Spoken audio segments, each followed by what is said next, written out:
One day, Sally finds a creature sleeping on the ground that looks like a rabbit and stares at it in surprise, so she decides not to get involved and stays away from things she doesn't understand. When she turns her back, she hears her stomach growl because she's hungry, so she takes out a carrot, then introduces herself and asks, "Do you speak human language?" It replies, "A bit," so Sally asks for its name and it replies, "Frau." Sally asks, "Are you a monster?" It says, "No, I'm from the rabbit tribe." Sally understands it's a demi-human and she shows it a picture of someone and asks, "Have you seen him?" It says no and thanks her for the carrot. Sally says goodbye and leaves, but Frau decides to follow her. Later, they enter a village and meet a man who gets terrified upon seeing Frau before welcoming them. Then he kicks her out of the village because demi-humans aren't allowed there. Sally is shocked and tells him, she looks strange but she's not hostile. He says, "Don't let her fool you, demi-humans are our enemies." Sally gets upset and decides to take Frau and leave the village. After that, they take the harder path and sneak into the village with Frau disguised in a cloak. They meet the mayor, and when he learns they're travelers, he's happy and decides to host them in his mansion for the night. So they go with him, and at night Sally has dinner with him. He says, "Welcoming travelers is one of my duties. If there's anything I can do for you, let me know." Then he asks about Frau, so she avoids the topic and says she's sick and resting in her room, while Frau eats carrots in her room because the mayor must not find out she's a demi-human. Then he tells her they didn't use to welcome travelers until recently. The change happened because monsters occupied the place, killed many people, and they went through hard times. But one day, a young traveler came and killed all the monsters by himself. Sally asks, "Did he have black hair?" He says yes and asks if she knows him. Sally becomes happy because she finally found Mikoto, the person she asked Frau about. She asks the mayor where he went after that, and he says he doesn't know. But to show their gratitude, they started welcoming all travelers. She remembers how the man treated Frau and asks him, "Don't you welcome demi-humans even if they're travelers?" He says, "No village would welcome demi-humans. Demi-humans are savage and dumb since birth. Simply, they're our enemies." Sally gets nervous and thinks Frau doesn't seem bad to her. The next day, she wakes up to people saying there's a monster in the village. The mayor stands in shock because there shouldn't be any more monsters. Sally rushes out and tells them, "That's not a monster, that's a ghoul." Suddenly, her left eye glows and she feels pain in her chest and heat in her body, but she doesn't move and freezes in place as the monster is about to attack her. Frau quickly saves her and kicks the monster with a strong blow that defeats it. Sally thanks her, but the villagers panic when they see she's a demi-human. Sally gets mad and says, "Frau just saved your village right in front of you." The mayor replies, "She's a monster who can defeat a ghoul easily. Our fear of demi-humans is justified," and he kicks them out of the village. Frau approaches him with a smile and thanks him for the carrot he gave her. Sally is happy with what she did and tells her, "Let's leave this place." The villagers ask the mayor, "Are you going to let that demi-human escape?" The mayor gets confused because she thanked him, and that was a kind act. Suddenly, while on their way, they're stopped by a knight from the Remdarl kingdom, who says, "I have some questions for you," and takes them to be locked in a cell. Then he enters and apologizes to Sally for the harsh treatment, but says it's because she was with a demi-human. He opens the cell and introduces himself. "I'm Hawthorne Gratter, commander of the Royal Knight Corps." Sally, annoyed, replies, "I'm Sally, and this is Frau." He asks her, still upset. She says, "Of course," as if being a demi-human or a traveler justifies this treatment. He says, "That's not the only reason. The idea that she's a demi-human strong enough to defeat a ghoul in 2 hits." Sally gets upset that everyone sees demi-humans as monsters. He says, "You're right, and I used to think like them, but after I saw her fighting to protect you and thanking the village chief, I realized she's good." Then he fist bumps Frau and tells them, "It's time for you to go." Sally is surprised they're leaving this easily. She pretends they went through a hard time because of him and that he wronged them just to get food. He agrees to invite them for lunch. Meanwhile, 2 ghouls are standing outside the city, planning to destroy it. Their names are Mickey and Seat. Mickey uses the ghoul eye and fires a powerful beam that destroys the city wall. Back on the other side, Sally sees everything in front of her destroyed because of the beam and her eye glows. At the same time, Seat mocks Mickey because after using her power, she shrinks back into a child for a while. He enters without her and finds guards in front of him, but he crushes them all. Suddenly, Sally approaches him with her glowing eyes, and Hawthorne tries to stop her, but she's not conscious. Frau jumps on Seat and kicks him, but it doesn't affect him. Frau calls out to Sally and brings her back to her senses. Seat is surprised a demi-human is helping humans and is on their land. Frau tells him, "I'm repaying a debt, and Sally wasn't afraid of me, so I want to stay with her." Elsewhere, Hawthorne and his soldiers evacuate the city, and he notices that Sally has disappeared. Meanwhile, Frau attacks Seat with a wooden hammer, but her attacks are still too weak for him. He says, "You're fast, but your attacks are ineffective," and he punches her. She jumps to dodge, but he grabs her and says, "Give up on the humans and come with us." Frau sticks to her beliefs and says, "I'll protect Sally no matter what." Seat throws her high into the air and decides to kill her with all his power. Sally arrives and sees Frau about to die, so she screams, "Don't give up, you idiot." Frau moves and tries to resist Seat's grip but can't, and he throws her far away. Frau suffers serious injuries, and Sally gets furious,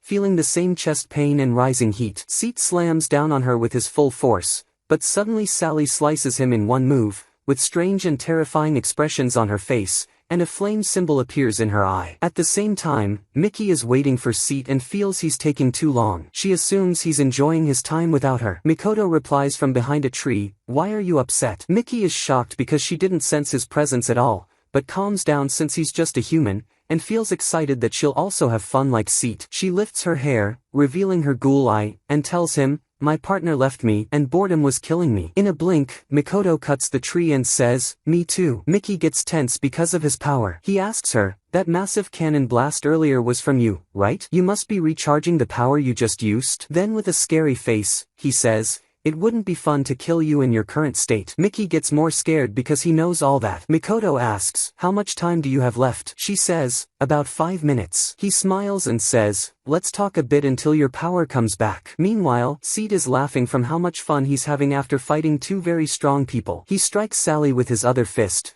but she stops it easily with her hand. He quickly pulls his hand back and wonders how she has this strength, especially since she's not like the other demi-human. At the same time, Mickey asks Mikoto, "You're the monster killer everyone talks about, right?" He says, "I'm impressed you've heard of me." Mickey asks, "Why do you do this?" He replies, "Can I ask you the same? Why did you breach the city walls and kill the humans inside?" She tells him, "Look closely at that castle. They ruin the land, cut down trees, block rivers, and always carry huge stones to build. They think they have the right to destroy the nature where other creatures live. Humans and their endless expansion are the enemies of the world," and her body returns to normal. Mikoto mocks her and says, "That might be a reason, but deep down, aren't you seeking revenge for those who took your land? Either way, you won't stop chasing humans even if they start protecting nature. And I won't stop killing ghouls no matter what they do. So I get you, we hate each other, and that's why we feel no regret when one of us kills the other." Mickey opens her eye and crushes it, turning into many eyes. Mikoto laughs, and a peach-shaped mark appears in his eyes, the same mark in Sally's left eye. Meanwhile, Seat realizes Sally is a dangerous being and must be eliminated. He tells her, "I feel ashamed to have to use this power on a human," and his horn turns into a cannon,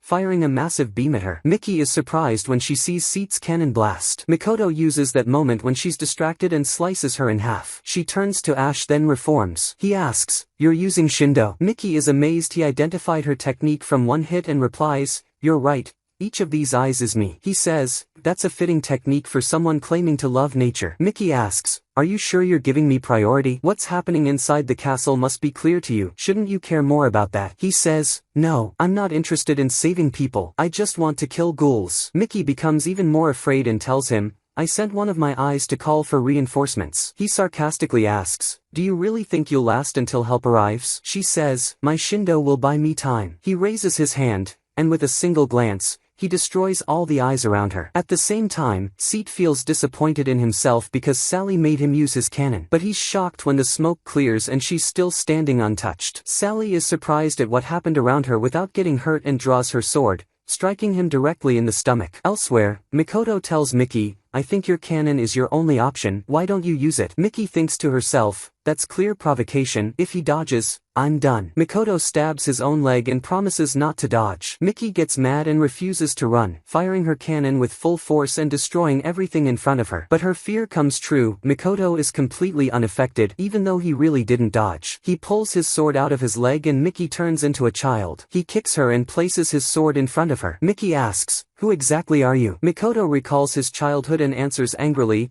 "I'm Kibitsu Mikoto, the sworn enemy of ghouls," then strikes down with his sword. At the same time, Seat falls to the ground, and Sally collapses as well and loses consciousness. Elsewhere, Mikoto's dog says, "She's still breathing. Why didn't you kill her?" Mikoto shows him he took her horn, the source of a ghoul's power, and also destroyed her eye, so now she's like a human. He asks his dog, if there's a ghoul that's like a human and no longer has power, what happens to them? The dog replies, both humans and ghouls will reject them. Mikoto says, exactly, living in that kind of hell is better than dying. Then the dog tells him, I smell a familiar scent from that castle. I think you noticed it too. Mikoto gets annoyed and says, I'm leaving. The dog asks, aren't you going to see her? He replies, no, but it was a surprise to find Sally here. At sunset, Sally wakes up and finds Frau beside her. She remembers Seed and asks, what happened to him? Hawthorne enters and tells her, I think you killed him, there was no one else there, so I'll have to rely on Frau's word. Frau tells her, you were invincible and won easily. Hawthorne shows Sally her sword and says,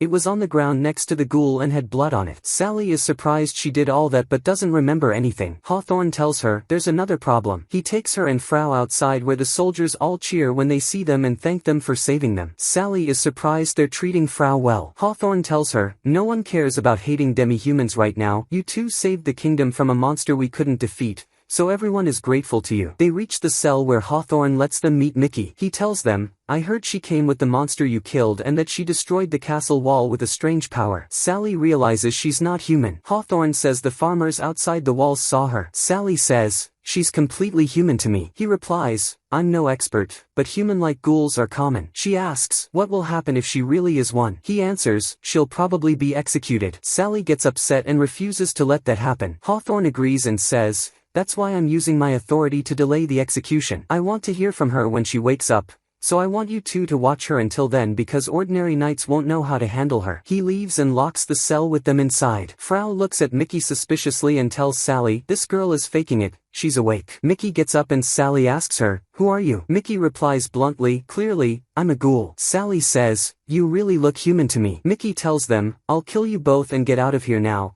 and tries to punch Frau but is shocked her punch is very weak. She's even more shocked when she realizes her eye and horn are gone. She thinks aloud, after all that, why did you let me live? Kibitsu Mikoto. Sally is surprised to hear his name and says, if Mikoto chased you, I'll believe you're a ghoul for real. She asks her what happened between them. Mickey tells her about the fight she had with Mikoto and how he destroyed her source of power as a ghoul. Sally gets excited and tells Frau, let's go look for him. Then she tells Mickey, I won't tell anyone you're a ghoul, so you shouldn't either, because if they find out, they'll execute you. Mickey is shocked and says, fine, maybe that's better. Sally tells Frau, we're not walking out of here, we're escaping. Frau kicks the cell open, and Sally tells Mickey, you might be a ghoul, but that doesn't mean we'll leave you. Mickey replies, I'll come with you, but that doesn't make us allies. At the same time, a knight runs to Hawthorne and tells him that Mickey escaped and Sally and Frau helped her. Hawthorne is shocked. Meanwhile, they're running from the knights when Hawthorne appears at the end of the corridor trying to stop them. Frau kicks him, and Sally apologizes to him. He asks, do you know what you're doing? She says, I do, and that's why I'm running. You're a kind person, so let us go. One of the knights gives Hawthorne his horse, and suddenly a massive beam passes in front of him and blasts the entire kingdom. After a while, they're all in another city, and Hawthorne enters a combat tournament and wins his first match. He asks Sally what she thinks, but she responds without excitement and walks away. Mickey asks her, are you sure we shouldn't watch him? She replies, I'm not interested in that stuff. Then Mickey asks, why did he even join the competition? Sally replies, probably for the money. Frau tells them, no, it's not about the money, it's about his desire to become stronger and protect others. Mickey thinks to herself that the human heart is a curious thing. She always saw humans as insects that must die and never thought they could have a heart. Sally and Frau are happy she's starting to understand human hearts a little. Suddenly, Sally sees Mikoto passing by in front of her, so she runs after him and catches up. Currently, all he can offer her is water because he spent all his money on food for a ghoul named Melia. After doing to her the same thing he did to Mickey, she no longer has the power of a ghoul. He tells Sally, I don't have money now, but that might change soon. She asks, did you enter the tournament? He says, not me. Meanwhile, Melia is in the arena and defeats her opponent. Later that night, one of the ghouls is apologizing to his leader, Sumeragi, because he couldn't capture someone named Hatsuki. Sumeragi replies, don't worry, it wasn't your fault. You were no match for him to begin with. The ghoul is surprised and asks, you saw what happened? Sumeragi says, of course. You know I love to watch everything. A glowing orb appears, showing him the moment when he stood frozen before Mikoto and ran away. A little girl walks in and says to the ghoul, lift me. He's surprised there's a child in a place like this. The ghoul head replies, show some respect to my lady, a mid-level ghoul like you should know your place. Sumeragi tells him, let me introduce you. The head on the ground is Semenki, and the one who created him is this Kishin before you, the Lady of Masks, Jocelino. The ghoul is shocked that the little girl is a Kishin, the highest rank among ghouls, and bows to her. She says, "Lift me." They go to a magic circle drawn by one of the ghouls Jocelino created, placed on the floor of the mid-level ghoul's fortress. He asks them, "What are you doing?" Sumeragi tells him, "We're going to hold the gathering of the 100 ghouls," and many ghouls rise from underground as Sumeragi welcomes them. Then he shows them a map with a large red spot representing ghoul influence on the continent, followed by a map showing their current influence. They're shocked it decreased so much. A ghoul named Yaki asks Sumeragi, "It's because of that peach boy Momotaro, right?" He replies, "Yes, and he's just one human who did all this." They all accuse him of talking nonsense, but Yaki says, "It's not nonsense. He slaughtered an entire ghoul army and killed Moki." Sumeragi laughs and says, "Not just Moki, he also killed Seat, Joki, and Kyukutsuki. If we don't come up with a solution, Momotaro will wipe out our entire race." Then a small child named Todoroki, a high-ranked ghoul, interrupts Sumeragi and asks, "What are you aiming for?" "I'll admit the powerful one named Momotaro exists, but why are you exaggerating the fear of him for no reason? Why not propose uniting to defeat him more easily?" Sumeragi replies, "Your words are silly. I hope to scare you more," and he holds up Semenki's head and says, "This is the fate of the ghoul made by the Lady of Masks and yet had his head sliced off in a single blow. There are enemies we can't beat with numbers alone, Todoroki." Todoroki gets scared but says, "So what? Fighting is the essence of ghouls, even if the situation is hopeless." Sumeragi asks him, "You liked Mickey, right?" Todoroki gets nervous, and Sumeragi continues, "But unfortunately, there's no such ghoul as Mickey anymore. She was also killed by Momotaro. Proof is that she should be here as a high-ranked ghoul like you. I wanted to keep it a secret, but I heard Mickey was killed in a very brutal way, her eyes destroyed, her horn taken, and her ghoul power and dignity stolen." Todoroki is shocked and drops to his knees. With rage, he says, "He'll pay. I'll kill him and avenge Mickey myself." Sumeragi ends the gathering and leaves the matter to Todoroki. Afterward, Semenki is furious because Sumeragi humiliated him and told them Momotaro did this to him, even though it was Jocelino who made him that way in the first place. Jocelino walks up and explodes him, then asks Sumeragi, "Do you want to get along with humans and Momotaro and all that?" He says yes. She asks, "You think that's possible?" He replies, "One of my old friends loved humans and was loved by them, so at least I believe it's not impossible." Jocelino gets excited and tells him, "If you need help,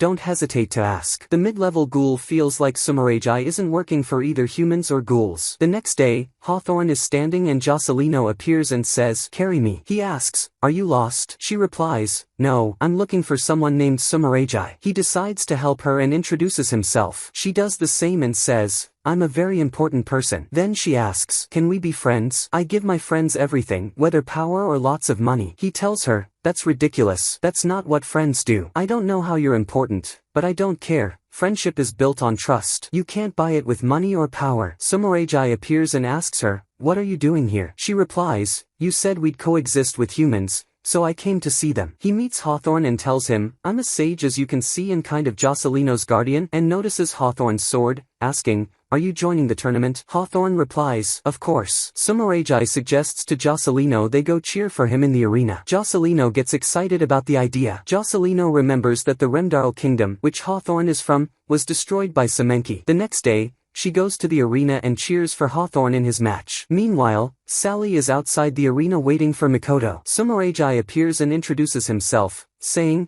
"I'm working for peace between humans and ghouls and for a future where we live together." Mikoto appears and gets angry when he sees Sumeragi. Sally is surprised they know each other. Mikoto tells her, "Stay away from him, he's our enemy, he's a high-level ghoul." Sumeragi says, "He's right, and since I have high influence, I'm asking you to join me, someone with your eyes and power. If you join us, we can build a future where ghouls and humans live together." Mikoto gets furious and says, "I won't let a world like that exist. I swore to kill all ghouls." Sumeragi tells Sally, "I offered him the same deal before you and that was his reaction." Sally is surprised by how determined Mikoto is. Mikoto reaches his hand to her and says, "Stay with me, not with Sumeragi." Sumeragi extends his hand to her too. In the past, monsters were corrupting the land, so humans built high walls and castles out of fear. They dug deep trenches, trained warriors, and united together. But the monsters were so terrifying that the humans couldn't fight them off at all, until one day, Mikoto arrived in Sally's kingdom. She was running from the royal knights because they wanted to take her back to the palace,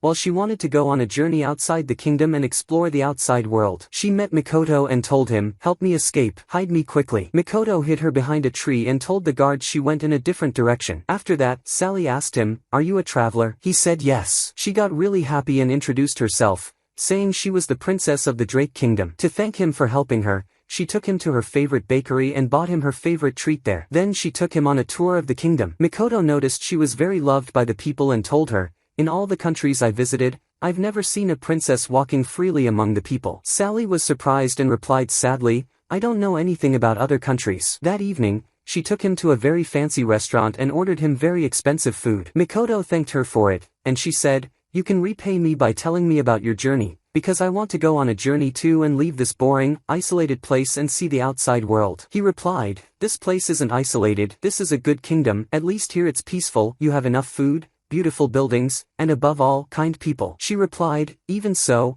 I still hate it, and I hate the idea that I'll live and die here," then left the table feeling depressed. The next day, she asked him, "Do you travel alone? Does that mean the monsters outside aren't that dangerous? What do you think about taking me with you?" He replied, "My journey is many times more dangerous than a normal one, and you might die and I'd have to leave you behind." Then he added, "I'm joking." At the same time, a ghoul entered the king's chamber and was surrounded by guards with spears. The king asked, "Why are you here?" The ghoul replied, "I came to take over this kingdom, but I came to visit first. I already ate your closest neighbors, and now it's your turn." The king believed the rumors about the fall of the nearby country. The ghoul said, "I came to make a deal. In exchange for not slaughtering everyone in this kingdom, I'll accept a sacrifice of 30 people each month." One of the guards got angry and said, "You think you can threaten us and stay alive?" The ghoul exploded his head with one blow and told the king, "That doesn't count as one of the sacrifices, of course," and walked out. When the ghoul left and saw Mikoto walking with Sally, he panicked and ran away, deciding to cancel the plan. Mikoto saw him running and chased after him. Sally went to her father's room and found a lot of noise. The king told her, "Didn't you want to go on a journey? I approve. You can go wherever you want." She was surprised he agreed since he always refused before. Meanwhile, the ghouls approached and stood before the walls, causing panic. When the princess saw them,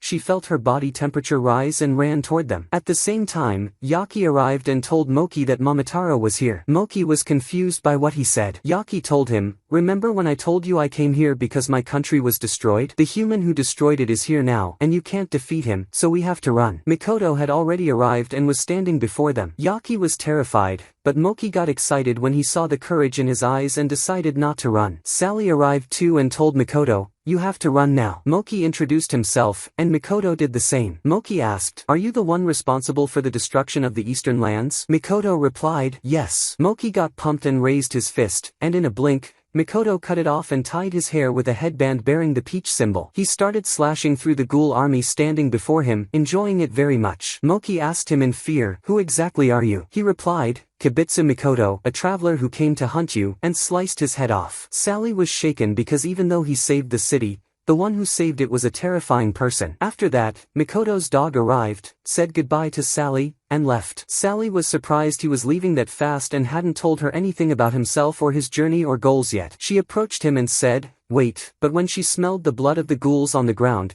she felt nauseous and lost consciousness. A month later, Sally was still filled with regret that she didn't stop him or go with him. Then an idea came to her and she entered her father the king's room and told him, "I'm starting my journey." He told her, "We've passed the danger now." She interrupted him and said, "I've made my decision. I'm giving up my title as princess and leaving this place," and cut her hair in front of him. The king laughed because he saw that his daughter had grown and become stronger. She told him, "After I realized how ignorant I am, I spent this whole month thinking the dangers and monsters of the outside world are all unknown, and if nothing changes, that unknown will consume me in the end." He asked her, "And what do you plan to do on this journey?" She replied, "I'll wander and see the world, and think about that then." The king decided not to stand in her way and told her, "Enjoy your time and take care of yourself." And so, her journey began. And back in the present, one night, a girl is walking alone when she hears a sound and gets scared. When she looks behind her, she finds it's just a cat and feels relieved. But when she looks forward again, she sees someone with large fangs and becomes terrified. He's a vampire, and he leaves her body on the ground and walks away. The next day, Hawthorne is walking and telling the others about the vampire incident. Sally doesn't believe that such a thing exists,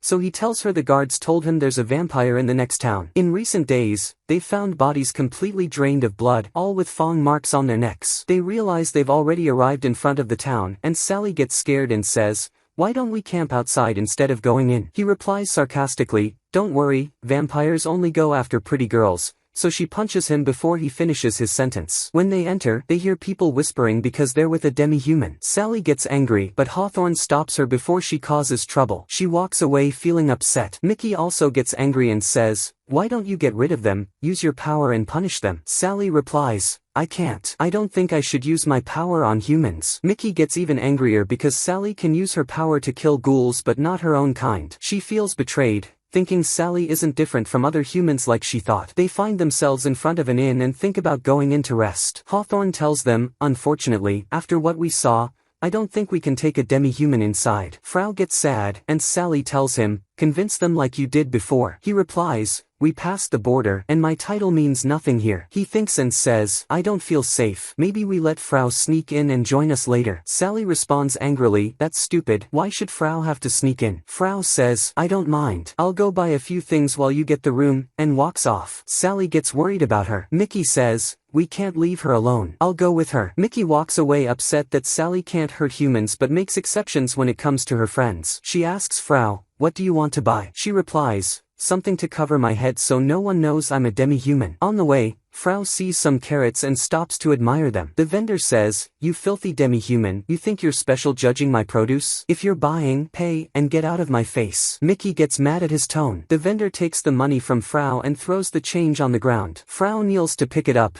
and Mickey looks around and sees people laughing mockingly. Meanwhile, Hawthorne is worried and tells Sally, I'm worried about Frau, but I'm more worried about Mickey. Sally is surprised, and he says, Mickey has nerves of steel and is used to fighting, but I doubt she's used to human hostility. She's close to Frau, and if she sees people being racist toward her, she won't handle it. Sally heads out to bring them back. At sunset, Frau and Mickey are sitting, and Frau is eating, completely relaxed, unlike Mickey, who is very angry and can't understand how humans treat her like that. Frau tells her, it's not just in this city, that's just how humans are. Mickey asks in shock, you mean you've been treated like this all the time? Frau replies, yes, and Mickey gets angrier and asks, then why don't you fight? She answers, I did fight. I got used to it, and that's why I won't do it anymore. People like Sally make me feel better. Mickey gets upset and says, I thought she was different from other humans, but when it comes down to it, she takes the side of humans and has dangerous power. Frau replies, that power protected me, and you. Mickey yells, that power killed Seat, and you've become so dependent on Sally you don't even realize how dangerous she is. Mickey walks away, furious, thinking that if she still had her power as a ghoul, she would have slaughtered all the humans. She hears people talking about a demi-human in the town and saying she should leave as soon as possible. She also hears there's a vampire in the town, so she climbs the city wall and senses his presence. She smiles and thinks to herself, I know this power, and he'll surely finish the job and kill all these humans for me. That night, she goes to him in an abandoned place and says, it's been a long time, Kyuketsuki. He says, it's been a while since I've seen someone of my kind. She tells him, I have a request. Kill all the humans in this town. He replies, don't mock me, you could do that yourself if you wanted. She points to her head and says, I would have if I could. He's shocked her horn is gone. She tells him about Sally, how she killed Seat and destroyed Joki. He says, I'm tired of existing, so I went back to killing humans just to kill boredom. Maybe a battle like this will reignite the spark inside me. I wonder what Sally would taste like. Mickey gets startled and says, no, I just want you to kill all the humans in this town. He replies, I hope you don't mean kill all humans except my friends. Sally poses an imminent threat to ghouls, so killing her takes priority, and if you were still a ghoul like you say, that should be your priority too. Frau enters and says, I've been looking for you, Mickey, come with me now. Kyuketsuki replies, you're from the rabbit tribe, forgive my rudeness, but I have to go kill Sally now. Frau stops him and strikes him with her hammer, but he dodges. He tries to grab her, and she says, you're slow, then spins and hits him in the face with her hammer, but he doesn't flinch and says, you're weak, and grabs her. At the same time, Sally's eye activates, and she senses what's happening and runs toward Frau's location. Kyuketsuki tells Frau, I really needed a warm-up, and bites into her with his fangs and uses his cannon, blowing up her body. At that moment, Sally arrives and sees half of Frau's body and becomes enraged, charging at Kyuketsuki. He notices she's extremely fast for a human and thinks, if this is all the power her anger gave her, then she's not stronger than Frau. She punches him in the stomach, and he bleeds, shocked by the strength of her fist, realizing it's not magic or physical power. He controls the blood on the ground and turns it into a sharp blade, slashing her face. She tells him, that didn't affect me at all. He panics, and Sally says, my body isn't affected by ghoul powers, and even so, I hold no grudge against ghouls, but you're an exception now. Kyuketsuki cuts himself and splashes blood on her. He says, maybe your body is immune to power, but your clothes aren't, and turns the blood into ultra-thin threads and pins them to the ground, getting closer to use his cannon to see if it works on her. Suddenly, Mickey fires a weak, unidentified shot at him. He asks, what are you doing? Are you trying to save this human? She replies, no, it's not that. I hate humans, but Sally is my friend, and I don't want her to die. He says, I see, in that case, I'll do you a favor and kill both of you. Sally tells her, run now, but Mickey refuses and says, I'll die with you. Suddenly, Frau gets up, her body regenerating, and her eyes turn red. Black wings appear, and everyone is shocked. Kyuketsuki says, your blood really did taste different. You're not from the rabbit tribe, are you? He fires a ball of clotted blood at her, but Frau stops it and explodes it easily. She vanishes from his sight, and he quickly looks behind and finds her hand piercing through his body. He's frustrated she took him down in a single hit. Frau reaches her limit and passes out. Sally breaks free, and Kyuketsuki says, I can't move a drop of blood anymore. I guess I'm finally going to die. He says to Mickey, you said you and Sally are friends. Does that mean you betrayed the ghouls? Mickey gets nervous and doesn't know what to say. He tells her, I won't judge you for that. I did the same, and shows them the wedding ring on his hand. He tells them that because his horns were his fangs, it was easy for him to live among humans. He pretended to be human and lived among them for fun. Then he met a woman and fell in love with her. He loved the days he spent with her so much that he forgot he was a ghoul. When he married her, and before he realized it, his instincts as a ghoul made him kill her and suck her blood. He tells Mickey, you might be upset you lost your horn, but losing it erased your instincts as a ghoul. I envy you for that. If I had lost my horns, I wouldn't have lost the only thing that mattered to me. Then he says, I'm going to die now, and the sun will rise soon. This is the best time to move the demi-human you have with you without anyone seeing. They take Frau and bring her back home, and the next day Sally and Mickey go out to get carrots for her. Hawthorne is standing at the door of her room, guarding it so no one enters. He goes inside to check on her and finds that she's returned to her normal state again. Meanwhile, Mickey asks Sally, shouldn't we be looking for medicine instead of carrots? Sally replies, that's what you'd normally think. But when Frau fought Seat, she got better just by eating carrots. Mickey stops and asks her, you're the one who killed Seat, right? Sally replies, yes, I killed him, and I'm not sorry about it. I used my power because I had to. The vendor who had mocked Frau says to them, if you're going to argue, take it away from my shop. When he sees Mickey, he remembers her and says, the demi-human isn't with you today. I know they're rare, but you shouldn't befriend demi-humans. They may look like humans, but they're just monsters, worse than livestock, and unfortunately we can't even eat them. Mickey gets even angrier, and just before she reacts, Sally punches him first. She says, the one you're speaking badly about is my friend, and I won't let you insult her. He replies angrily, how can a demi-human be your friend? Are you insane? Sally glares at him and he gets scared, and she walks away. Mickey thinks about how during the fight with Joki, Sally saved Hatsuki before she could be killed, and now she fought for Frau, so she realizes she misunderstood her and smiles. Sally notices and asks, I regret that, okay? Mickey replies, no, you were right to kill him. Sally glares at her. Mickey says, what? I'm a ghoul. You shouldn't be surprised I want to kill humans. Then she asks, do you really think someone like that would show mercy to Frau just because you punched him? Sally replies, and that's why I said I regret it, but my punch made me see you smile, and that shows your anger and your happiness were both for Frau. You keep saying you're a ghoul, but you see Frau as your friend. Mickey accepts the idea that she's no longer a ghoul or a human, that she's just Mickey. When they return to Frau, she's awake, and Mickey asks,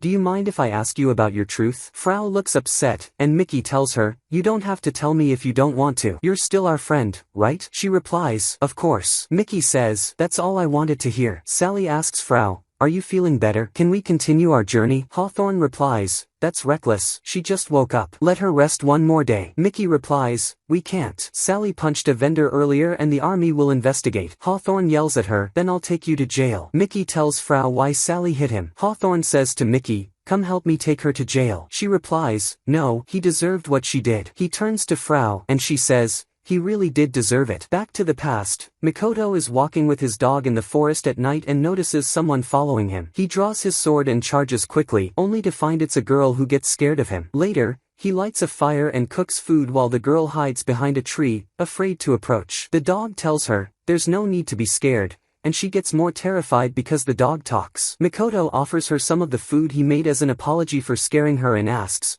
what are you doing here? She says, I have amnesia. I only remember that my name is Melia. He introduces himself as well. Later, when she's asleep, Mikoto approaches her and finds that she has a horn, just as he suspected. He decides to kill her, but his dog says, she's just a girl who lost her memory. Mikoto asks angrily, why are you protecting her, and points his sword at him. The dog says, don't point your sword at me, boy, and catches the blade in his teeth. He says, I'm no longer on the ghoul's side, I'm on your side, Kibitsu Mikoto, and if you're going to carry that name, don't disgrace it. Mikoto lowers his sword, covers Melia, and says, we'll reach the next town tomorrow, so I'll let her stay with us until then. After that, her fate isn't my concern. Then he apologizes for pointing his sword at the dog. The next day, they continue on and encounter a huge ghoul, but it's weak and chicken-like. Before it can attack Melia, Mikoto cuts off its head. The dog says, there are probably 10 or 20 more like it. Melia gets scared and asks, are there still more of those monsters? Mikoto explains, they're not monsters, they're ghouls, and tells her that many ghouls take different forms like masks or trees. Suddenly, Melia feels pain in her head and remembers a ghoul shaped like a tree. Then they meet the mid-level ghoul who says to Melia, you're clinging to a traveler to save yourself? She asks in confusion, who are you? He replies, I'm a nameless mid-level ghoul, and says, I've been ordered to capture you, Hatsuki. She's shocked he called her that, and Mikoto says, she has amnesia. Can you be a little nicer to her? The ghoul gets angry and says, you were defeated by a human, abandoned Lord Joki, and fled? He draws his weapon and says, I was ordered to capture you, but I see no reason to let you live. Melia is shocked to hear Joki's name and remembers the tree ghoul and Sally standing in front of her. She remembers her name is Hatsuki and that she's a ghoul. She says angrily, how dare a lowly ghoul like you challenge me? The ghoul attacks her and injures her, saying, I wanted to split you in two. But apparently your body is still tough, your spirit is broken like your horn, yet you still speak arrogantly to me. Hatsuki is frustrated that a nameless mid-level ghoul is mocking her. Mikoto, feeling bored, steps in and says to Hatsuki, I enjoyed helping a helpless girl, but now that your memory is back, you're a ghoul again. He smiles and says, kill each other quickly. Whoever survives, I'll kill next. The mid-level ghoul places his sword in front of Hatsuki. She thinks about how she can still move her hair with ghoul ability, but even if she kills him, she can't kill Mikoto because she knows how strong he is. Suddenly, she rips off her horn with her hand and starts bleeding heavily. She says to Mikoto, look, I'm not a ghoul anymore, take responsibility and help me, and passes out from the blood loss. She thinks about how she wants to stay alive so she can face Sally, the one who crushed her spirit, and scold her. The next day, Melia wakes up panicked and says, save me. Mikoto replies, I already saved you. She asks, where am I? And he says, in a village in the town. She asks if he killed the mid-level ghoul, and he says, I wish I had, but since I was in a hurry to stop your bleeding, I let him escape. Fortunately, he realized I'm much stronger than him, so he made the smart choice. Then he asks, what are you planning to do? She replies, I'll follow you. Mikoto agrees because he doesn't want her to die after he saved her. Then we move to the time when the whole city got blown up in front of Hawthorne's eyes while he was taking his horse from the night to chase after Sally and the others when they escaped from prison. Maki sees Suminki in front of her and asks him, they sent you? He replies, we received the help request you sent, and others were dispatched but they all died, and after Sit died too, of course they sent me. I don't get why wiping out a kingdom of humans was hard for them, and unfortunately I let 3 slip away. No, I mean 4. And he looks at Maki and says, you've become human too. Maki gets angry and charges at him, but he stops her with a question. Can you still use your cannon? Are your muscles like before? And the Sindo? Can you still use it? And where's your horn? Then says, you're human now. If you had some pride, you would have died and kept your dignity. Maki breaks down, drops to her knees and says, you're right. If you want to kill me, kill me. Then Sally steps in and says, if it's all the same to you, leave her with us. Maki gets shocked and asks her in surprise, do you even realize what you're saying? Did you see Suminki's cannon? Sally puts her hand on her head and tells her, don't worry. When she stands in front of him face to face, she gets scared and asks Frau, what do I do? Frau encourages her, you beat the huge ghoul called Sit, you're strong. She replies, I told you I don't remember doing that. Suminki gets surprised and asks her, you're the one who killed Sit. She says, yes, but I don't remember, and before she finishes the sentence, he lunges at her. Right before his hand reaches her, he hears Sumereji's voice in his head telling him, don't kill her. He replies, but the orders are to kill everyone in this area. He answers, that girl's an exception. If you hurt her, there will be serious consequences. Leave them alone and come back quickly. So Suminki leaves them and walks away. Then Sally runs to Hawthorne because she forgot he's in a bad condition, and tries to wake him up because he thinks he's dreaming and can't believe what happened. She tells him, "We don't have weapons, or food, or water, or anything. We have to move now. I know you're shaken but you need to be strong." Hawthorne snaps out of it and says, "Let's head to the nearest town." And they do, and they arrive the next morning. People look at them with confusion and contempt because they have a half-human with them. Hawthorne has some money and they decide to go to the nearest hotel. Maki tells him, "I doubt they'll give a room to a half-human," but he says, "Don't worry, I'll handle it." They enter and the hotel owner refuses to rent them a room when he sees Frau. Hawthorne introduces himself and the owner remembers him from the patrols he used to do in this town. He asks him, "What are you doing with a half-human? Is this a mission?" Hawthorne replies, "Something like that, and don't worry, this specific half-human isn't dangerous so you can trust me," and he gives them a room. Then Hawthorne gives his wallet to Sally and tells her, "Buy some food, but don't spend it all, since I'm jobless now, that's all I've got in this world." She replies, "Looks like you're starting to go back to how you were," and he jokes, "I got slapped by the mighty Sally, how can I not return?" Sally goes to get the food and Hawthorne enters the room and drops to the floor. Maki asks him, "What's wrong?" He replies, "I feel pathetic. I can't put on the brave face anymore. I'm still a knight and I can accept death, but the people I faced death to protect, and the king I served, and my home, all of that vanished in an instant." Frau puts her hand on his head and comforts him, saying everything will be okay. They fist bump and Hawthorne feels stronger and goes to get them water. When he leaves, Maki asks Frau, "Why are you this close to humans?" She replies, "I started a journey and faced many hardships alone, got rocks thrown at me, stole carrots, and passed out on the road. That's when I met Sally. She was kind to me, protected me from humans, and smiled in my face." Meanwhile, Sally is walking, thinking whether she should continue the journey or take them with her to her kingdom. She's upset because of the racism against half-humans. Suddenly, Mikoto appears and Sally is very happy because she finally found him. He sits with her and says, "I like your hair better like this," and asks her, "You've been through a lot, right?" She replies, "Yeah.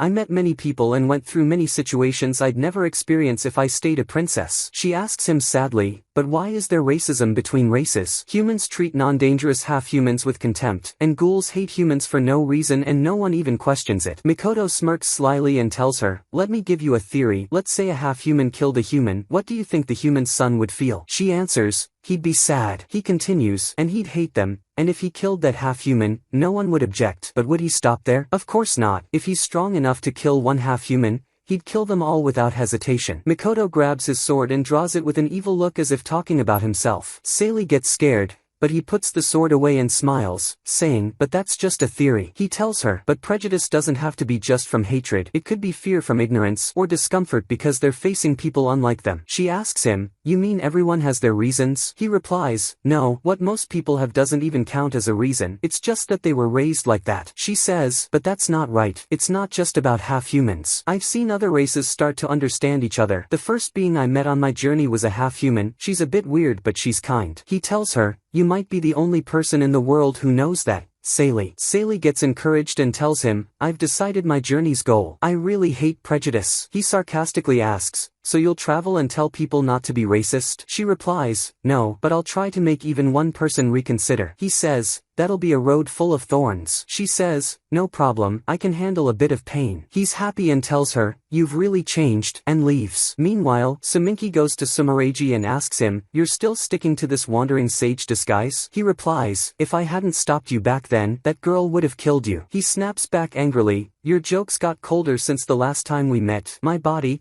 made for me by Joselino, will never fall in a fight with a human." He replies, "A human rising to the level of a Kishin." He says, "That's an even better reason to finish her off while she still doesn't know anything about her power," and asks him angrily, "Who ordered you to stop me?" He replies, "The first." At the same time, Hawthorne is standing in front of the hotel and a little boy comes up to him, very happy to see him. That night, Sally returns to the hotel and asks Hawthorne, "Who's that boy?" He replies, "That's Barrett, one of my soldiers. He's the only one who survived the destruction." He asks Barrett to tell Sally what happened. He tells her he was standing guard at the library as usual, and suddenly a girl came out from inside and looked at him angrily. Then he opened his eyes and found himself in the forest. He cries because his mom and dad died in that destruction. Hawthorne assures him he'll find someone to take him in. Sally wonders who could have teleported him to the forest that fast. Hawthorne replies, "Definitely the strange forest witch." Maki asks, "You know her?" He says, "Yeah, she's a stingy witch." Sally gets excited and says, "I want to meet her. We have to thank her for saving Barrett." After midnight, Maki goes to the forest and meets Sumereiji and asks him, "What do you want?" He replies, "I came to bring you back to our side again. Continuing to call a ghoul even after they lost their horn proves they hold great power. She asks, "Can I do a favor and get power in return? What do you want me to do?" He tells her to keep traveling with the people she's with and report back about them. He says, "Use the Sindo and if anything happens, send me an eye. Oh, and try to look at them with your Sindo eye sometime." He leaves, and the next day Melia runs to Sumereji very excited that he summoned her. She asks him, "What do you want me to do for you?" He says, "Let's call it support. Let's prepare a surprise for the wretch called Seili." We return to the present, and Seili looks at Mikoto's hand and says, "Mikoto is standing on a path I don't want to walk," and looks at Sumereji's hand and says, "And this is a ghoul on a path I do want to walk. No matter what I choose, I'll regret it." And she steps forward and grabs Mikoto's hand and says, "I'll choose the path I prefer," and says, "I want to stop you, Mikoto, but I still want to be with you." So Mikoto looks at her shocked and pulls his hand away quickly and says, "You can't be with me," and runs off. Then Sumereji says, "Go after him, you chose him,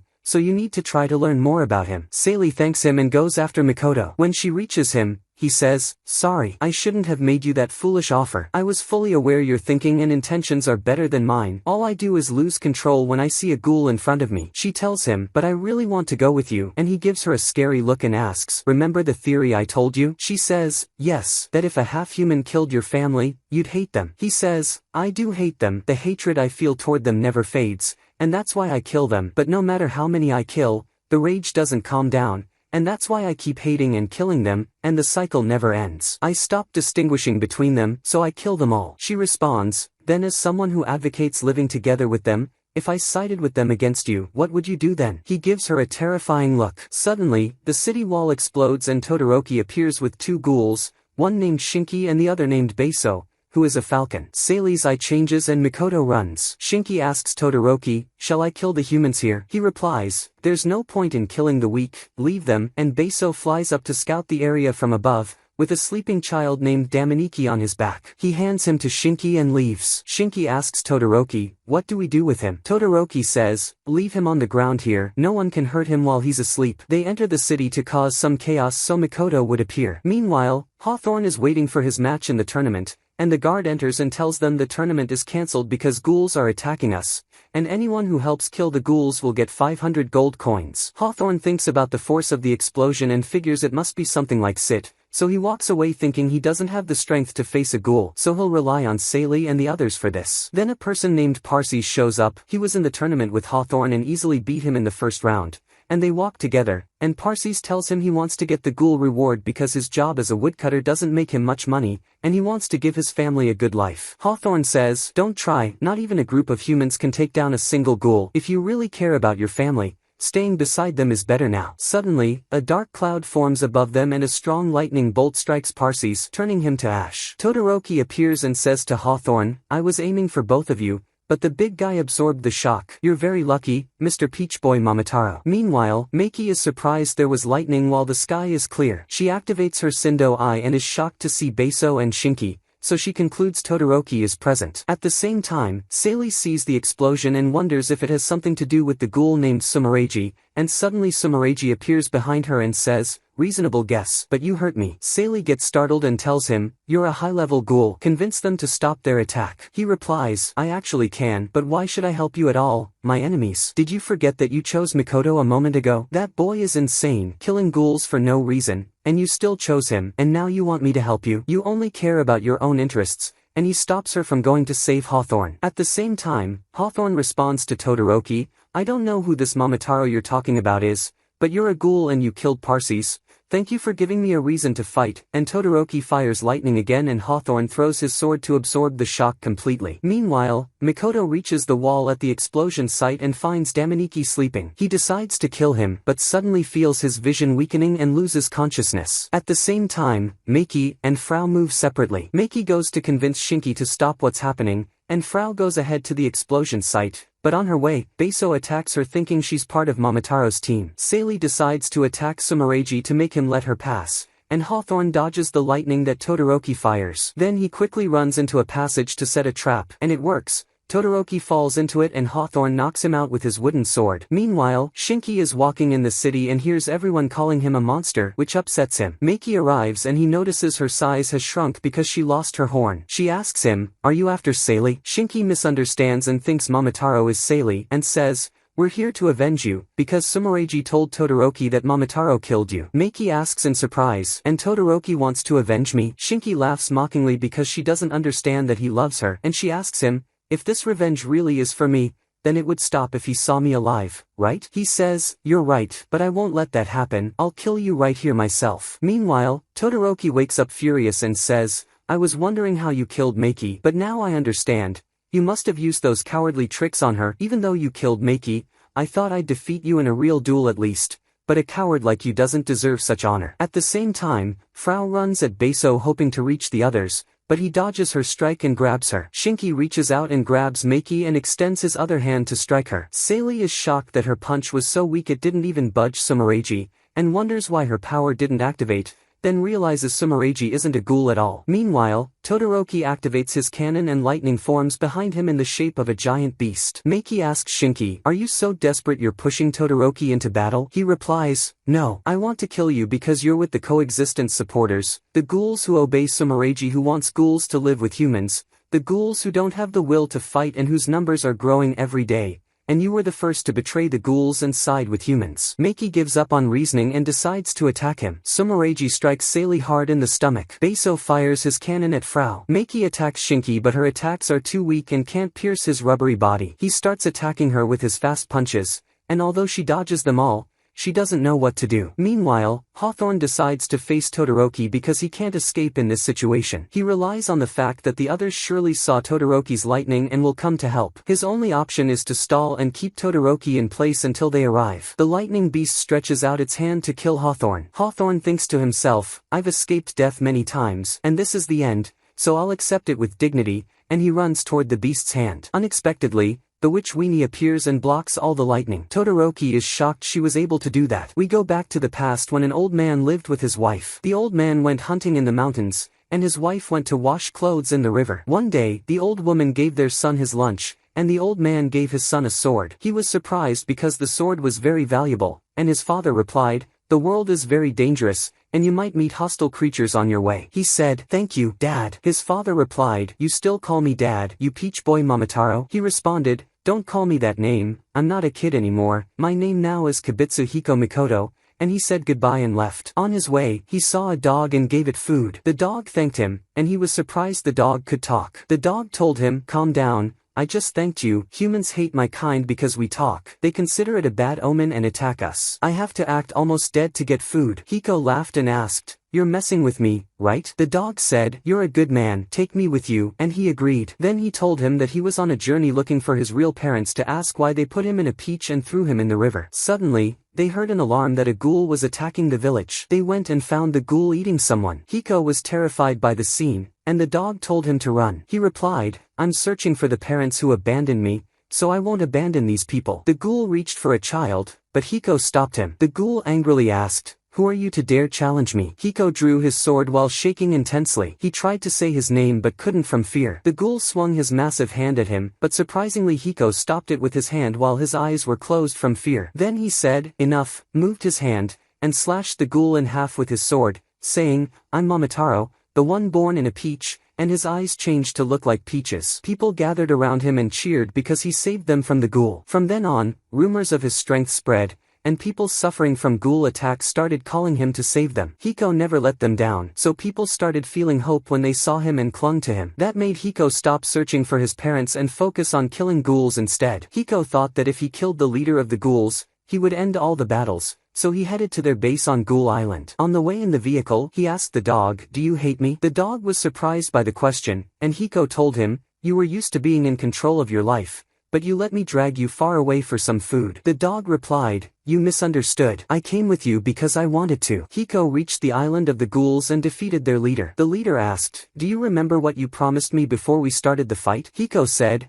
"We leave here and never come back, and I'll keep that promise, but remember, your defeat will bring the Kishin here." After the country was freed from ghouls, they considered Hiko their hero. Afterwards, Hiko built a house for himself in the mountains. He was always worried about the Kishin that the leader had mentioned and didn't want to involve anyone else in the fight. One day the dog asked him, "Don't you want to see the parents who raised you?" Hiko replied, "They'll scream in my face if I come back without fulfilling my goal." The dog understood that he said this, but inside he felt lonely. One day, a ghoul came and sat with him, but he didn't have a horn. Hiko asked, "Did you come here to kill me?" He replied, "No, I came to ask something. My name is Gaki, and my appearance allows me to sneak into the village and eat the people there." Before Hiko could grab his sword, Gaki said, "But I fell in love, and I got married and had a child, but it ended with me eating my wife," and he cried hard and begged Hiko to kill him. Hiko replied, "I can't. I see you trembling." Gaki said, "I can't resist my instincts as a ghoul, and if this continues, I'll eat my son." Hiko asked, "What will happen to him if you disappear?" He replied, "I left him with people I trust." And Hiko killed him, but he was still worried about his son. The next day, he went to check on him and found people had tied him to a tree and were torturing him. Hiko got angry, stopped them, and untied him. They said, "The boy is a monster. We took him in to care for him,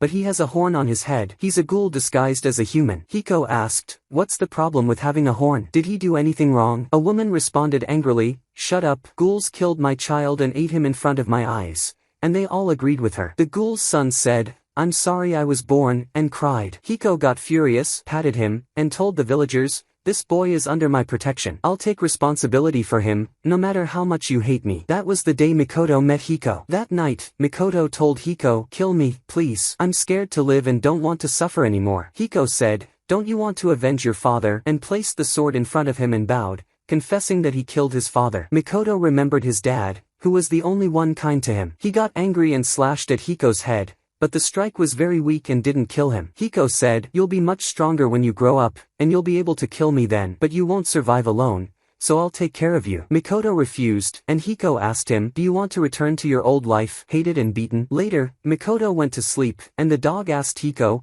"Why didn't you tell him his father asked you to kill him? Does he have to hate you?" Hiko replied angrily, "Of course. His mom disappeared suddenly, and I killed his dad. All he knows is that he's alone and only has a horn. Whose fault caused all this? Is he supposed to just accept it as his fate in life? I can't ignore a child crying in front of me." From there, Hiko's life with Mikoto began, and he taught him reading and hunting. One day, Hiko asked him his name. Mikoto replied, "I don't want to say it because it's a silly name, but your name is amazing." Hiko asked, "Do you want to take my name?" And he agreed. That's why his name became Kibitsu Mikoto, and they lived together like brothers. Until one day, the Kishin leader Noburiga, the Lord of Laws, appeared and held the meeting of 100 ghouls. On the same day, Hiko gave Mikoto his sword again and told him, "You've grown up, and now you can kill me." Mikoto ran off saying, "I won't do it," and the dog noticed Hiko's eyes had activated and asked, "Are there ghouls nearby?" Hiko said, "Not yet, but they're Kishin." That night, Hiko found Mikoto sitting alone. Mikoto told him, "I want to live here forever. Let me stay." Hiko sat and told him, "Go on a journey, you'll find people who'll accept you, and I'll be with you. So don't be afraid. Humans are cowardly and act aggressively toward those different from or stronger than them." And he asked him to promise to smile every time something bad happened or whenever things got worse, and every time he felt like crying to erase it all with a smile. He also promised that as long as he did that, he would protect him. One day, Mikoto felt a bad feeling like the one he had when his father died. He was in the forest and rushed to Hiko's house. The dog blocked his way and told him not to go there, but Mikoto jumped over him. Hiko had all his limbs cut off, and standing before him was the Kishin leader. Hiko's life flashed before his eyes, and he felt it was a good one, and there was no problem if he died. He grabbed his sword with his teeth and made one last attempt to strike the Kishin leader and barely scratched his face. Mikoto appeared in front of him, and Hiko was upset he saw him like this. He smiled and told him to run. Mikoto refused and cried. Hiko told him, "You're about to start your journey, so you have to learn to accept yourself." Mikoto replied, "I can't. There's no point in living without you. Life is dark, scary, and full of people who hate me." Hiko reminded him of the promise they made and told him, "Take my sword and protect yourself and others with it, and search for what matters to you so you can be proud of the fact that you're alive and so you can smile every day." A glowing red orb came out of him, and Mikoto caught it. He took the sword and suddenly appeared in front of the Kishin leader and cut off his hand. From sheer rage, his horn grew bigger and bigger and his eye turned into a peach eye like Hiko's, and he defeated the Kishin leader. The leader said, "The battle between humans and ghouls will never end," and Mikoto replied, "It will end because I'll kill them all," and he cut off his horn. From that day, there's been a huge hole in his heart, and no matter how many ghouls he kills, it's never filled. We return to the present and Weenie strikes Hawthorne and asks him, "Were you trying to kill yourself?" He replies, "That wasn't my intention, I just didn't want to back down." Weenie notices he has changed a lot from before, and Todoroki is upset with her because she blocked his lightning. So Weenie tells him, "I already interfered, but I have no intention of fighting you. I just came to give Hawthorne this sword," and tells Hawthorne, "I saw you in the orb through my crystal, fighting with a wooden sword, so I came to give you a real sword to fight with." Hawthorne feels something strange in the sword, and Joselino is watching them from atop a building and says, "That sword is terrifying," and the average ghoul says, "Looks normal to me," but she replies, "No, it's extremely dangerous." Weenie tells Hawthorne, "This sword is called Air, the treasure of the sky. It used to belong to Frau, and I won't say more than that. What matters is that you return it to Frau when you're done, because it has a special history and can cut through anything it wants, whether it's a ghoul's body or lightning. There's nothing it can't cut." And she leaves and walks away, telling him, "It all depends on your skills." Todoroki tells him, "That sword gave you a bit of confidence, but what do you expect it to do against a sword made of lightning?" He replies, "If that witch says it will work, then I expect it'll defeat you just fine," and Todoroki charges at him furiously. Meanwhile, Beiso thinks he's already finished off Frau, but she shocks him by standing up again with her eyes glowing red and the same black wings appear. With a single blow, she cuts off Beiso's wing, then lunges at him and easily slices off his head. Frau returns to her normal self but can't go help Hawthorne and loses consciousness. At the same time, Meiki is running from Shinki because she can't pierce his body. She reaches the city wall and gets cornered. She makes him use his stretch ability and dodges so his hand goes through the wall, then uses her Sindo and tricks him. He thinks she's going to use her cannon, but she punches him with her energy and he can't use his power because his back is pinned against the wall and can't stretch backward. She smashes him through the wall and Shinki starts bleeding. Meanwhile, Sumereiji asks Seili, "Do you expect to protect anything while relying on unknown power?" Seili rises with determination and tells him, "Even if I can't use my power, I'll protect everyone dear to me." Sumereiji laughs and surrenders, saying, "I just wanted to test you." She asks him, "Why didn't my eye react to you at all?" He tells her, "Hawthorne is about to die over there. Are you sure you want to stand here talking?" Before she leaves, she says, "As soon as I settle things with Mikoto, I'll be the one to reach out to you." Meanwhile, Hawthorne charges at Todoroki. Todoroki blocks the sword with his lightning blade but is shocked when his blade gets cut. Todoroki panics and remembers when ghouls avoided him because he couldn't control his ghoul powers. One time, Meiki appeared and said, "I was ordered to work with you," and placed a hat over his horn, telling him, "It's a gift to help you control your power." Todoroki activates the lightning ghoul again. At the same time, Shinki is very upset and asks Meiki, "You just defeated someone who tried to kill you, so why do you look like you're in pain?" She asks him, "You and Todoroki didn't suffer at the hands of humans, so why?" He asks her, "How do you think humans see me? Because of my appearance, humans don't call me a ghoul, they call me a monster. And it's the same among ghouls who hate me for my ugly appearance. Todoroki was the only one who accepted me and gave me a name, and I believe that only you and Todoroki can find a place among humans. I thought killing you would be better than letting Todoroki join you. It was a selfish move, but it's the truth." He notices she's crying for him, and tells her, "If more people like you existed in this world, maybe I too would have found a place." On the other side, Todoroki grows even angrier as he recalls memories with Meiki, and Hawthorne notices his lightning ghoul is more agile and violent than before, and doubts he can beat him. Todoroki charges at him, so Hawthorne closes his eyes and swings his sword, slicing him and wounding Todoroki. A bit later, Todoroki wakes up and says, "Meiki." She replies, "I'm here." He panics and asks, "How are you alive?" She calms him and says, "I'll explain everything," and he cries out of happiness that she's still alive. Meanwhile, Seili asks Hawthorne, "Aren't you going to meet Todoroki now that he's awake?" He says, "No, I'll leave it to Meiki." She asks, "Was he strong? I'm surprised you beat him without killing him." He says, "No, I intended to kill him and I hated him because he killed Parses, but he only attacked me because he thought I killed Meiki. If I'd put in more effort to explain, we could have resolved it peacefully." Seili asks in surprise, "So why didn't you?" He says, "To vent my anger." Seili gets mad and tells him, "That's not okay, we need to reach solutions without fighting." Hawthorne gets upset because she didn't realize he was joking. Afterwards, Weenie tells them, "You all need to go to the city of Legidia, it's the only place in the world that prohibits racism." Meanwhile, Mikoto is panicking and grabs his sword and tells the dog, "I have to go kill ghouls. Then Hiko will say I'm good." Melia enters, and Mikoto stands quickly. The dog holds him and says, "You need to snap out of it now." Mikoto calms down and apologizes to her. The dog says, "I'm surprised you're not shocked." She replies, I expected he'd wake up moody after Damaniki forced him to sleep and gave him nightmares. On the other side, Weenie draws a magic circle and says goodbye to them. Then Saylee asks Todoroki, what do you think about joining us? Hawthorne is surprised and says, he's a ghoul and killed a lot of humans. She says, I know, and I'm not saying he'll travel with us, he'll stay a ghoul and live among humans as a ghoul, and tells him, I want you to find a way and succeed in doing that. He replies in surprise, are you insane? We were trying to kill each other just a moment ago. She replies, that was just because someone lied to you and said we killed Maki. There are many types of ghouls we might never form alliances with, but there are others where attempts have worked, and I believe you're the kind that deserves the effort. And she reaches out her hand, and Frau asks him, would you rather live without purpose or live for something that matters to you? Todoroki thinks and steps closer and slaps her hand, saying, I don't ally with humans. I'll do it my way, and you do it your way. Maki whispers to Saylee, he means he's too embarrassed to hold your hand, so let's aim for coexistence in separate ways, and Todoroki gets annoyed by what she said and walks off. Saylee asks Maki, aren't you going with him? He tells them, no, her being with me without a horn would get in my way, let her stay with you. Then he thinks about how Maki lost her horn but her expressions and actions became softer than before, and that now there's a place for ghouls who are no longer ghouls. He tells her, take care of the place you belong to now, Maki. As he exits the city gate, he finds Sumeragi and fires a lightning blast near his head and tells him, Maki wasn't dead and there was no Momotaro. You tricked me, why? Sumeragi replies coldly, she lost her horn, so that means she's nearly dead. He tells him, you made us fight. What exactly are you trying to achieve? We wouldn't have done this if not for your lies. Beiso and Shinki died because of you. Sumeragi replies, your words wound me. I am the leader of the coexistence faction, and pierces his heart with his hand and says, as my apology, I'll send you to them, and throws his body and heads toward Legidia. We go back to the past when Saylee decided to go to Weenie in the western forest to learn magic. When they entered her house, which is also a cafe and an inn,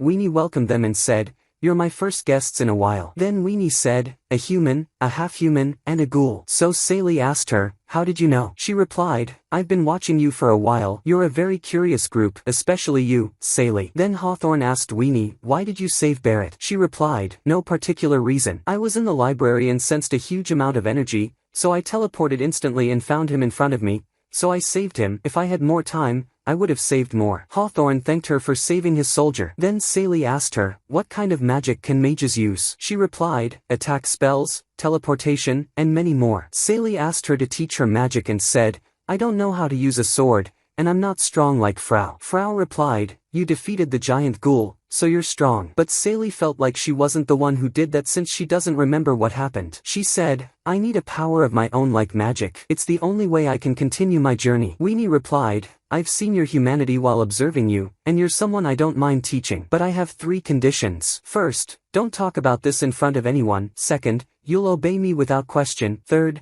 my fee is 1 million. Saylee was shocked by the amount, and Weenie told her, anyone can use magic if they have the right teacher, which makes misuse easy. I trust you, but I can't take this lightly or do it for free. Saylee looked at Hawthorne, and he told her, you know I don't have that kind of money. Weenie told him, considering your situation, I'll take all you have. Saylee said, these are orders from a princess. Who's more important, me or money? He said, money. I'm just being realistic. How will we continue our travels without it? She replied, fine, teach me swordsmanship. The next day, Hawthorne started teaching her swordsmanship. Maki remembered when Sumeragi told her, try looking at them using your Sindo, you'll find something interesting. Maki thought, if I look at someone using Sindo, I can see their hidden magical power. She looked at Hawthorne and saw his power was normal. But when she looked at Saylee, she was shocked by how much power was hidden inside her. At sunset, Weenie told Hawthorne, there's something I want to show you. She took out her magic crystal and said, look at what happened that day and see her power. At night, Frau entered Weenie's place and Weenie said, I expected you'd come. I think it's been 3 years since last time. A lot has happened during that time. Monsters roam all over the world, and there's destruction among humans and half-humans. And you gave up your power and are pretending to be one of the rabbit folk. I'm not judging that, I'm just telling the truth. Frau noticed a hammer next to her. Weenie said, it's for you. I saw you using a hammer in the crystal and thought you'd need this, and Frau thanked her and said, one more favor for your old friend, teach Saylee magic. Weenie agreed and said, but I won't waive the fee, you'll pay me later. Before Frau left, Weenie said, we've met again after a long time and you're leaving, sit down, I'll make you carrot juice. The next day, Sally was very happy that Weenie would teach her. The first thing was having Frau train her to improve her stamina. Then right after, Hawthorne said it was time for swordsmanship training. He noticed that she was strong and fast and also had a hostile glare. He thought to himself, I can't risk taking my eyes off her, even for a second. Suddenly, he saw the same evil look that appears when ghouls are around, and he raised his hand. Sally was confused. He remembered when Weenie showed him her battle with Sid in the crystal and was shocked by the power she had. At the time, Weenie said, I can't describe someone with that power as anything but a monster. But Hawthorne disagreed and told her, she's a kind girl. Weenie replied,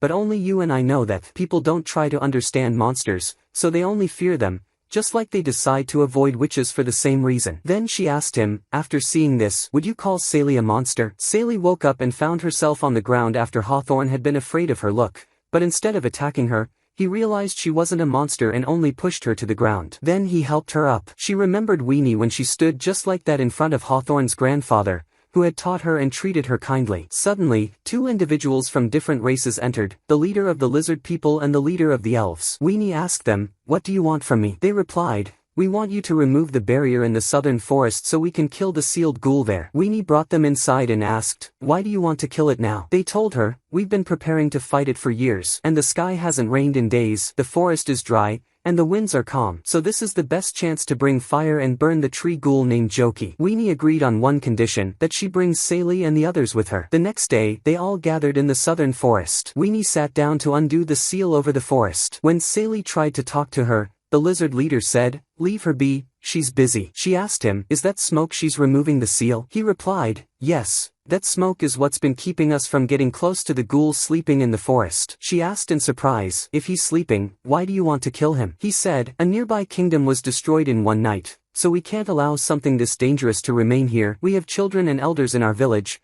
we must protect them. She replies in surprise, you turned out to be kind even though you act like a bad person, and Hawthorne speaks to the elf leader and says, I noticed the number of lizards is more than the elves. The elf replies, the elves use bows and arrows, so I ordered them to take positions in the forest. Hawthorne asks in surprise, in a foggy area with no visibility, you should put them at the front. The elf asks disdainfully, and what would an amateur like you know? Hawthorne replies, allow me to introduce myself. I'm a commander in the Royal Knight Corps of Remdarl. The elf leader is shocked he survived the destroyed kingdom and realizes he's a real professional who knows war. Hawthorne accuses him of not bringing elf soldiers so the lizards would die. The commander replies, that's what I hate about humans, you're actually right. And Sally is shocked as he says, the lizard folk and the elves are enemies. I don't mind if they hate me or kill me, what matters is protecting my people. Sally feels upset seeing more hostility between races than she expected. Suddenly, Hatsuki appears from the smoke, and when she sees Maki, she asks in surprise, what are you doing with humans? Could it be you betrayed the ghouls? Sally answers, no. Maki lost her power as a ghoul, and that's why I took her with me, so if you're going to blame someone, blame me. Hatsuki misunderstands and thinks Sally took her horn and dragged her away by force. She says to Maki, don't worry, I'll free you, and suddenly says, Sumereiji is a bad guy. I bet this is the reason he brought me here. Awakening Joki is just a bonus. Hold on, Maki, I'll kill you quickly. She launches her hair toward Maki, but Frau steps in front with her hammer. The lizard commander asks, is that the sealed ghoul? Weenie replies in surprise, no. I haven't even removed the seal yet, and the sealed ghoul isn't supposed to be conscious. Suddenly, an earthquake happens because Joki is extending his roots beneath them and Joki appears, shocking the elf leader. They didn't know Joki was that massive. At the same time, Sumenki and Sumereiji are standing and watching what's happening. Sumenki asks him, was this also your plan? He says, you wound me, I'm just doing my best. Sumenki asks, are you trying to test humanity's strength? He replies, something like that. Then they see Mikoto passing in front of them, but they still don't know anything about him. Sumenki says, he showed up just in time, I'm hungry, and when he gets close, Mikoto cuts off his head. Sumereiji is shocked, and Mikoto says, sorry, but he approached recklessly, so I had no choice but to kill him with a single strike. Looks like he was a noble ghoul. Should I have made it look like a fight? Sumereiji says, no need to trouble yourself, and asks for his name. When Mikoto tells him, he's shocked that he's the monster slayer. On the other side, Joki tells Hatsuki, it's hard for me to move with this huge body. She replies, don't let that get in your way, old man. Hawthorne asks Weenie, is your magic strong enough to deal with this thing? She says, yes, but magic of that scale will need preparation. So Hawthorne starts using his leadership skills and says, the lizards and elves will draw the giant ghoul's attention. During that time, Weenie will go to the forest to prepare her spell, and as for the hair ghoul, she's focused on Sally, so we'll use her as bait, and Frau and I will take her down. The elf commander says to his people, change of plans, we're helping the lizards. Everyone is shocked, and the lizard commander says, lizard folk and elves fighting together under the orders of a human, what a joke. They begin carrying out the plan, and Sally is happy that all the races are cooperating together, but she remembers her goal is to unite all the races, so she says to them all, listen to me, let's make a peace treaty. Joki gets furious and grabs her with one of his roots, saying, you're very ignorant, don't you know what ghouls are made of? They're made of human hatred,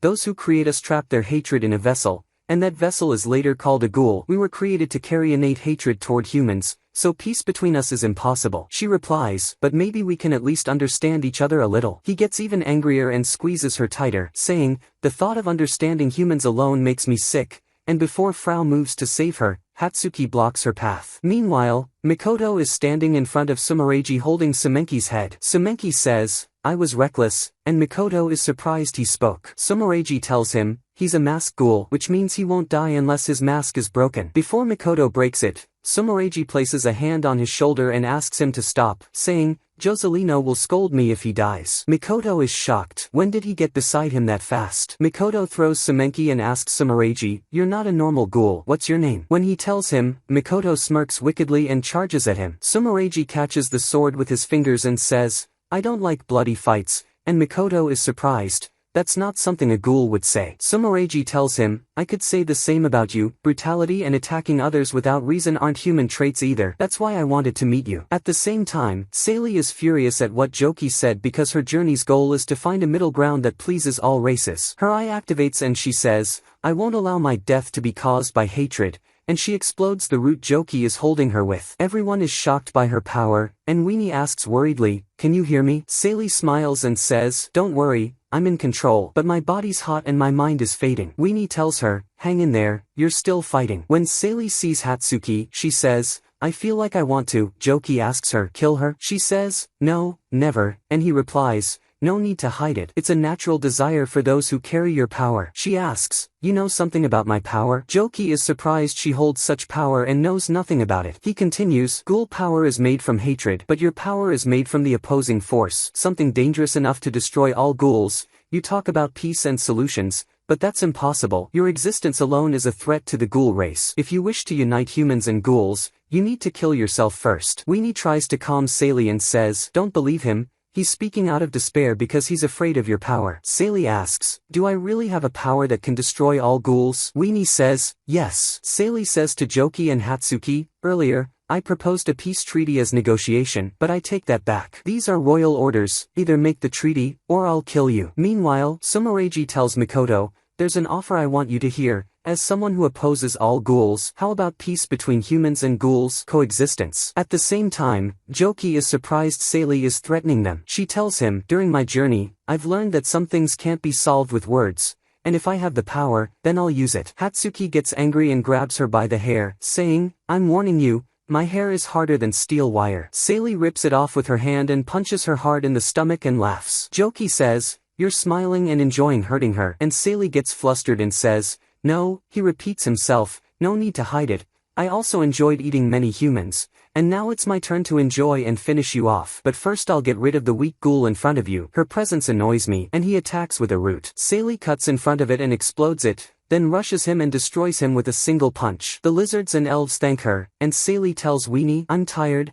and falls asleep. Hawthorne notices Hatsuki has vanished. That night, Meiki uses her Sindo and sends an eye to Sumereiji. She asks him, did you send Hatsuki to awaken Joki? He replies angrily, tell me everything you know about Sally now. That's what I want to know. We'll talk about everything else later. After she tells him the info about Sally, she sees Sumenki and is surprised. He tells her, the monster slayer did this to me. He's the one who took your horn. She asks, how did you survive him? He says, I managed to persuade him, and we talked about the girl you're watching. Meanwhile, the dog asks Mikoto, how could you trust a suspicious ghoul like that? He replies, I didn't trust him, I trusted Sally. The next day, Sally wakes up and finds the elves, the lizards, and Hawthorne all sitting together and acting normally. She's overjoyed that she almost achieved her goal. Weenie tells her, remember this scene, it'll be the foundation of the rest of your journey. Then Weenie asks her, what will you do? Will you continue learning magic? Sally replies, I have to continue my journey. I can't stay in one place for too long, because all the ghouls showing up in my path aren't a coincidence. I think someone knows my power and is manipulating me, and I don't want to cause trouble for you or the elves and lizards, so I must leave. I'll be fine on my own. Hawthorne asks her, what do you mean by, on your own? She replies, like I said, whoever comes with me will have to face ghouls, and I have a strange power. He tells her, don't jump to conclusions. Do you think we're scared? If you're continuing the journey, then we're all coming with you. Sally starts crying and thanks them. Weenie tells them, I wish I could join you, but my place is here. Still, I'll always be watching you, and my place is always open to you. The next day, they set off on their journey.